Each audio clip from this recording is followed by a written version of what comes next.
ay ngayon gagawing state witness. Pero bago po tayo mag-po dyan, hindi lang, baka naman si Secretary Bunon ay magsasabi ng totoo. Larang-larang na, pag makita niya na susuportahan siya ng sambayanang Pilipino na magsabi ng totoo. Ang ibang mga testigo sa mga community hearings ay nagsabi na ng totoo. Sinabi ni dating Undersecretary Roberto Bernardo, almost 100% ng mga bidding sa DPWH ay luto. Ang ibig sabihin nito, kumpirmado ng mga nagsasagawa ng mga bidding sa DPWH. Ang alam na ng marami sa atin dito na ang mga bidding sa DPWH ay tulad ng yung tawag sa akin sa Batangas, mga bidding-biddingan lamang. Nung ako'y bagong halalang congressman, maraming mga contractor lumapit sa akin para humingi ng kontrata. Dahil ang kalakaran sa Batangas ay hindi sa bidding pinipili ang mga contractor. Ang congressman ang pinipili ng contractor. Kaya hindi nagkataon po naman na kung sino ang malaking nagbibigay ng donasyon para sa mga kongresista ay madalas ang pinaka-maraming mga napapanalong mga kontrata sa kanilang mga probinsya. Sa buong bansa, kita-kita ang kalakaran na ito.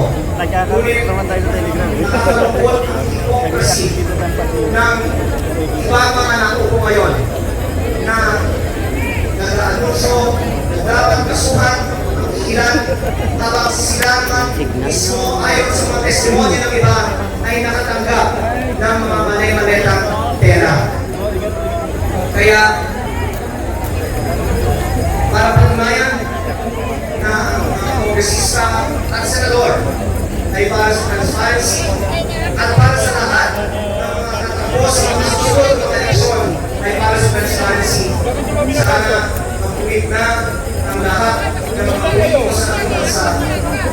Anuman ang mga files sa loob ng DPWH, ito ay hindi natin kahanangin na lumabas.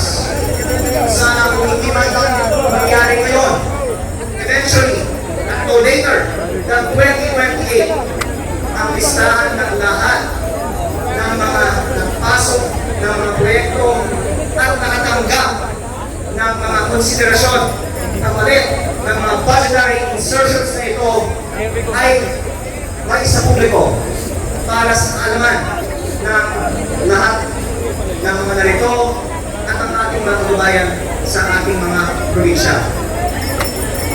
Dagdagan ko lang po na marami nga din ang nagsasabi nasagawa na ng investigasyon ang ICI, DPWH, magawa na ang investigasyon ng Ombudsman at may report na ang Durable Committee ng Senado. Gusto nilang patunayan na tayo ay walang proteksyonan. Sana magbigyan ng kahilingan ng mga kasama natin at ang ating mga kaibigan katulad ni Senator Dante Marcoleta at narinig mo ngayon si Congressman Paolo Marcoleta na ituloy ang mga hearings ng flood control sa Kongreso at sa Senado. Pahintulutan ang lahat ng mga dati mga nag-deliver ng mga maleta ng pera ng investigo nang walang takot na sila ay kakasuhan din kung ang mga umamin na sila ay nagnakaw ay ginagawang state witness.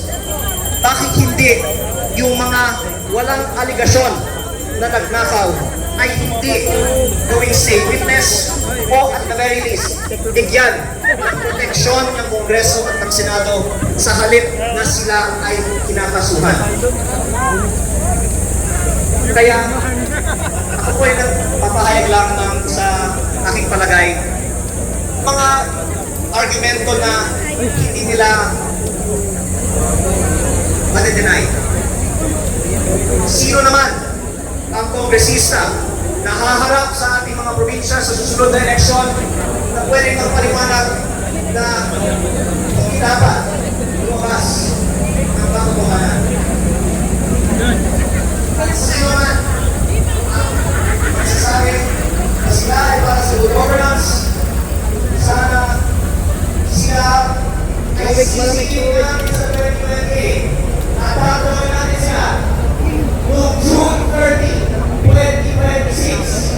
Nasaan sila at bakit sila nanahihig sa harap ng komunikasyon na nagkakaroon sa national delegation.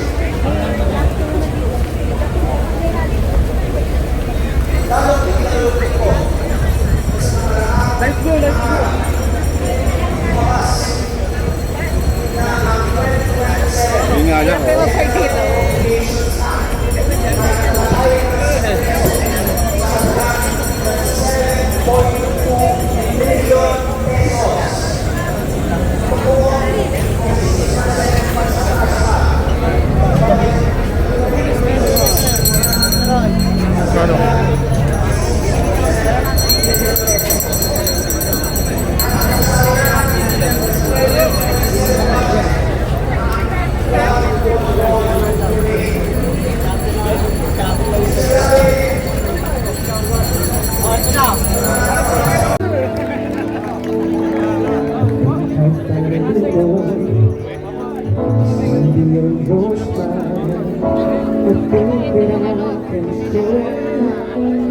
We've had this children